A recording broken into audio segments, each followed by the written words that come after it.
আলোর মুখ দেখতে যাচ্ছে বরিশাল ভোলা সেতু প্রকল্প। প্রায় 11 কিলোমিটার দৈর্ঘ্যের এ সেতু প্রকল্পের জন্য ব্যয় প্রস্তাব করা হয়েছে 17,466 কোটি টাকা। সম্প্রতি ভোলা পরিদর্শন করে প্রকল্প বাস্তবায়নের আশ্বাস সরকারের উচ্চ পর্যায়ের প্রতিনিধি দলের।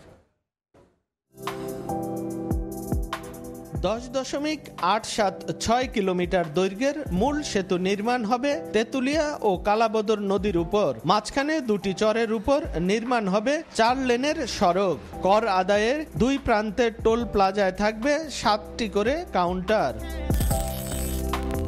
দ্বীপ জেলা ভোলাকে মূল ভূখণ্ডের সঙ্গে যুক্ত করতে ভোলা বরিশাল সেতুর সম্ভাব্যতা যাচাই হয় 2020 ও 2023 সালে। 2024 সালের জুনে সম্ভাব্যতা যাচাইয়ের সব কাজ শেষ করে নির্মাণ কাজ শুরুর কথা থাকলেও তা আর আলোর মুখ দেখেনি। গত 8 মে প্রকল্প এলাকা পরিদর্শনে ভোলায় আসেন প্রধান উপদেষ্টার বিশেষ সহকারী ডক্টর শেখ মঈনুদ্দিনের নেতৃত্বে সরকারের উচ্চ পর্যায়ের একটি দল। সংশ্লিষ্টরা জানান, প্রকল্পের অর্থায়নের জন্য জাপানের সঙ্গে যোগাযোগ করা হচ্ছে। বিকল্প হিসাবে পরিকল্পনায় রয়েছে কোরিয়া। এই মুহূর্তে প্রকল্পটি বাস্তবায়নই প্রধান কাজ বলে জানায় সেতু কর্তৃপক্ষ।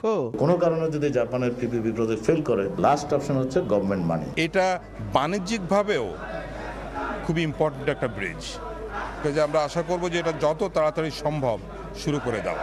এদিকে সেতুটি দ্রুত নির্মাণ ও ভোলার গ্যাস ব্যবহারের সুযোগ দিয়ে শিল্পায়নের দাবি জেলাবাসীর। ভোলায় যে প্রাকৃতিক সম্পদ রয়েছে মূল্যবান গ্যাস, কিন্তু ভোলাবাসী এর সুফলটা নিতে পারছে না। আমরা এই আশ্বাস পর্যন্ত সীমাবদ্ধ থাকতে চাই না, আমরা চাই এটার বাস্তবায়ন হোক। সেতু বিভাগের তথ্য মতে মূল প্রকল্পের দৈর্ঘ্য হবে 16.367 কিলোমিটার। 8 বছর মেয়াদী এ প্রকল্প 2026 সালের জানুয়ারিতে শুরু হওয়ার কথা রয়েছে। প্রাথমিক পর্যায়ে প্রকল্পের ব্যয় প্রস্তাব করা হয়েছে 17,466 কোটি টাকা। নাসির উদ্দিন লিটন, সময় সংবাদ, ভোলা।